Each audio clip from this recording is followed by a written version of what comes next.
Hi, this is 7 Minutes with Sheila Singam, and today I have as my guest Suhara Omar. Suhara is a former model. She's worked with Singapore Airlines in the hospitality industry. She is a fashionista, an extremely elegant woman, and she's also a jewelry designer with her own boutique. Under the lockdown, her operations have all but ceased. She's in the process of reinventing her business. Welcome, Suhara. Hi, Sheila. Thank you for having me. Hi. Tell us just a little bit about what's happening with your business right now. The retail business really took a big hit, including me. But of course, overall, all plan has to be replanned, re-strategized. We will be starting again soon, and it's not going to be like normal before, or we call it new normal now. But I believe we will get through it, hopefully. Great. So what have you been doing during this time? You're refurbishing, you're reinventing your business again. So you can't do that now. So everything came to a stop. So what have you been doing? Yeah. One thing for sure, this MCO, I took it in a very positive mind because I've gained a lot. Of course, not in terms of financially, but in terms of spiritually, in terms of bonding. And there's a lot of idea coming out, and you could really reflect and think or re-strategize on what to do. And the most important, what I've discovered is how could I help to help other people? Just like our MCO tagline, right? Kita jaga kita. So yes, Alhamdulillah, I could manage to come up with some few ideas, which is called Hope Kitchen. And it has been good. Tell us more about Hope Kitchen. During MCO,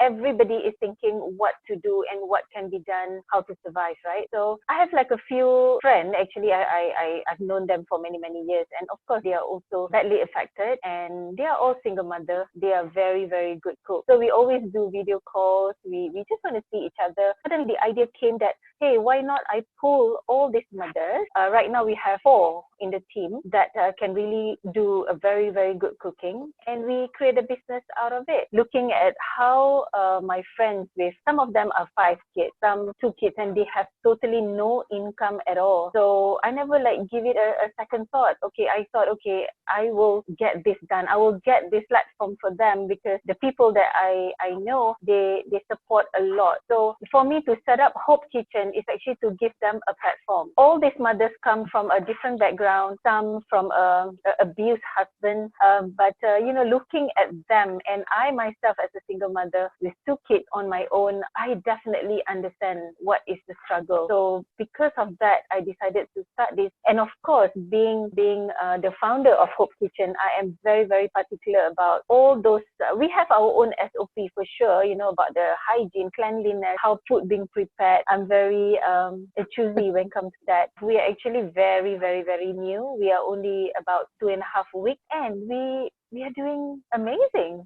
I must say, I'm shocked because in my line, I've never ever thought of venturing into food business. Of course, I've attended many talks and government help and strategy on how to do food business. I know it's a huge industry, but I myself, I never thought of entering into this field. That's why I said MCO has actually a lot of positive impact if you will really, really use it wisely. So basically what has happened is you were always very focused on the jewelry business. Sorry, Sheila, to interrupt. Right now, everything is ceased. My jewelry business. In fact, I'm having a contract training, grooming and social etiquette, but everything is off for now. So yeah, so it's all at a standstill now. See, most people will be focusing on the business they're in. How am I going to recover, return and all? But what you did during this time, you discovered a new income stream, a new business. And not only earning something for yourself, but you're also helping those single mothers to earn something, gain confidence in their culinary skills, and know that there is a way that they can support themselves and their children. That's really amazing, Suhara. I mean, you've really taken this MCO in a right spirit, but then also you are a natural entrepreneur. So I'm sure that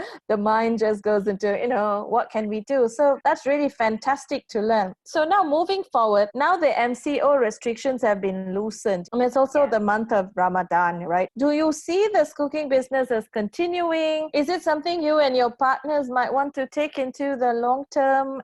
Yes, actually, because for me, my principle is either I do it proper or I don't touch at all. Moving forward, after the MCO, looking at the response we have received, we are looking into venturing into a catering to the offices. And in fact, I have spoken to some few medical services industry. How can we we supply the food there, and also to some few organizations. And not forgetting this Ramadan, we've got a lot of orders. You won't believe it, because it is all from personal individual that wanted to give donation for iftar. So we've got a very overwhelmed response and orders, and alhamdulillah, everything is good right now. Too much business is not a problem in this environment, Suhara. You are right. Yes. Thank God for those blessings, right? Yes. I never thought of that, Sheila. Really, my main point is when I decided to do this, I thought, okay, just, like mine only,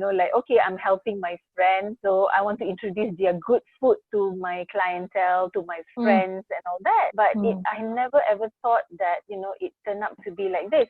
And Hope Kitchen, the name is given based on giving hope to the mothers. But right now, looking at how happy the old folks, the orphanage, all the poor people that we are distributing food, hope is actually not only giving hope to the mothers, hope is also giving hope to other people, which is, I'm so happy. And to be very honest, this is more rewarding, more satisfying. Of course, we all need money to pay bills, but the satisfaction inside me is, alhamdulillah. Yeah, it is. It's always when you give hope to people, you help people, you bring joy to people. That's the biggest fulfillment you could have. And that, money is there, as you say, to pay bills, but that feeling of fulfillment, nothing can beat it. So you have really inspired a lot of people, Suhara, with this, showing us that in times of difficulty, there is also opportunity, and you've capitalized on it. Any just final words that you would like to share with our audience? I've met a lot of single mothers that came out from an abusive marriage, bitter divorce and all that. But that is definitely not the end of your road, if you find a way. And I'm talking based on my own experience and also based on all the people that I've known. That's the fact of life. We can be up one day and we can be down the next day, but always be ready for any circumstances. And there's always a way. It's just that whether you really want to look at it positively and find ways, or you want to give up and staying in negativity. It's all up to you. Thank you so much for being with us, and that was really a very uplifting and empowering message that you have for all of us. So you've been listening to 7 Minutes with Sheila Singam featuring Suhara Omar. Thank you for joining us.